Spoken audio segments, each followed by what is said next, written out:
What's good with the people of the internet? So this video is not anything that's usually as upbeat as what I put out. This is something that's very emotional for me because this is this is my video saying goodbye to one of my dearest friends, Nicholas Carey. I'm just gonna start from when we met and why this video is so important to me. We met because when I was about 5 years old, my grandparents told me that they were moving from Knoxville, Tennessee, to Rock Hill, South Carolina. And I was very sad about that because I went over to their house almost every day and stayed with them. And after school, I'd go over there every day. I was in kindergarten at that time, so I got her at 1:30. I'd be over there until about 7:30. Well, once they moved, they got to South Carolina, and I never really had friends when I was little. I was just kind of that kid who was really annoying to everybody, so I didn't really hang out with anyone. And when I got to South Carolina, it was pretty much stayed the same for the first 2 times I visited it. I had no one to hang out with besides my grandfather. So me and my grandfather, we'd go in the front yard and we would throw the football.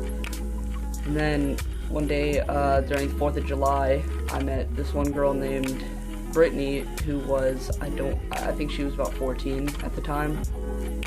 I think that sounds right. And I hung out with her for a little while, but then she told me there was another kid who lived down the street. So I said, I want to go meet him.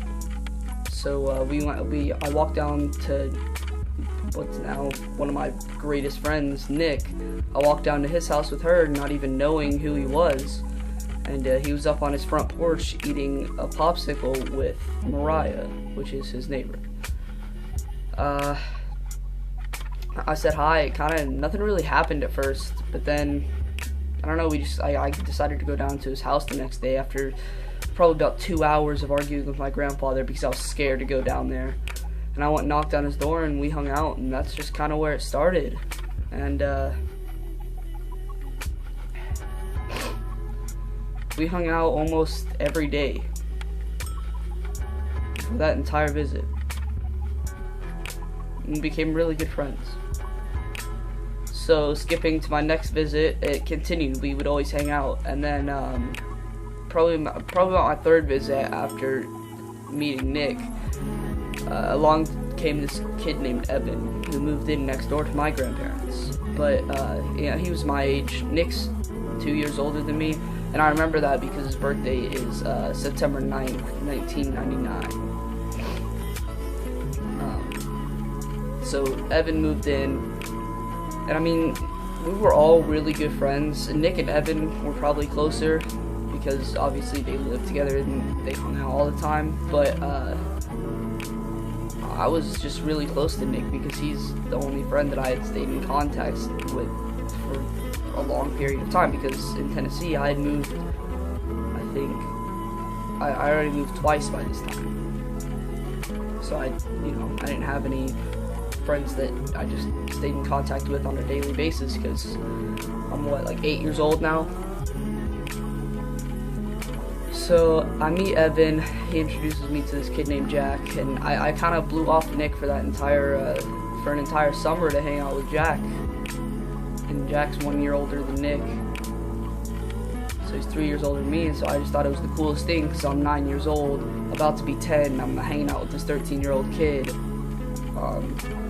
was just really fun, and he had this like up-ground pool in his backyard that we used to always hang out in. And then Jack decided to punch me one day, and so I just ended up hanging out with Evan and just completely ignored Nick, which is something that, I mean, I don't regret it because it happens. But it's one of those things where now I look back on it and I'm just like, why would I do that? Because he's probably the nicest kid that I've ever met in my entire life. I mean, he's never said anything bad about anyone.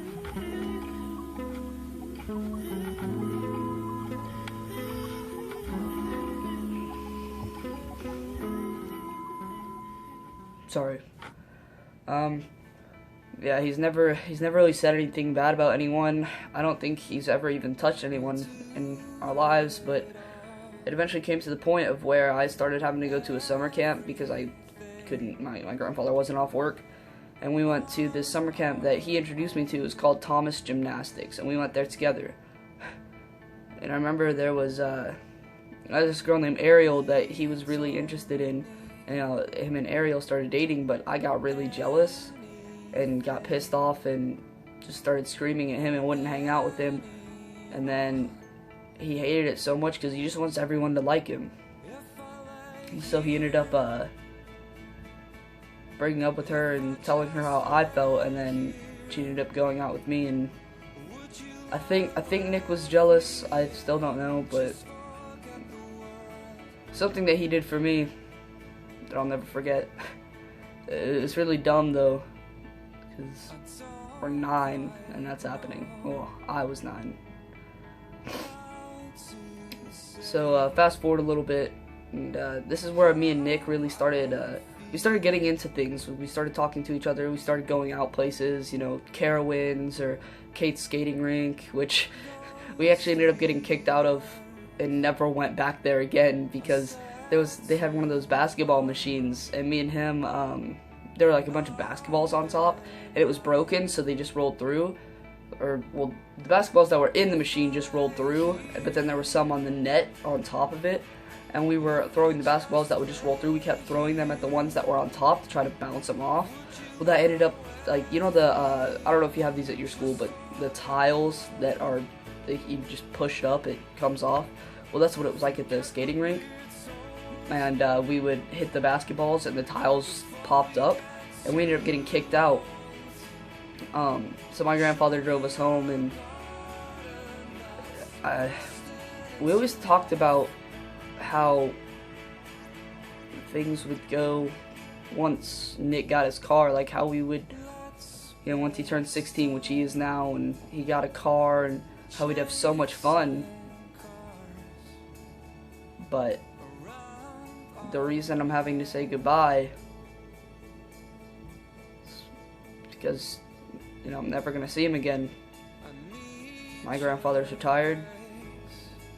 I don't know if my grandmother's retired yet or not. She hasn't said anything, but they're moving to Texas, and I have no one in South Carolina. So this is just my goodbye to the greatest childhood friend I've ever had. The greatest friend I've ever had, really.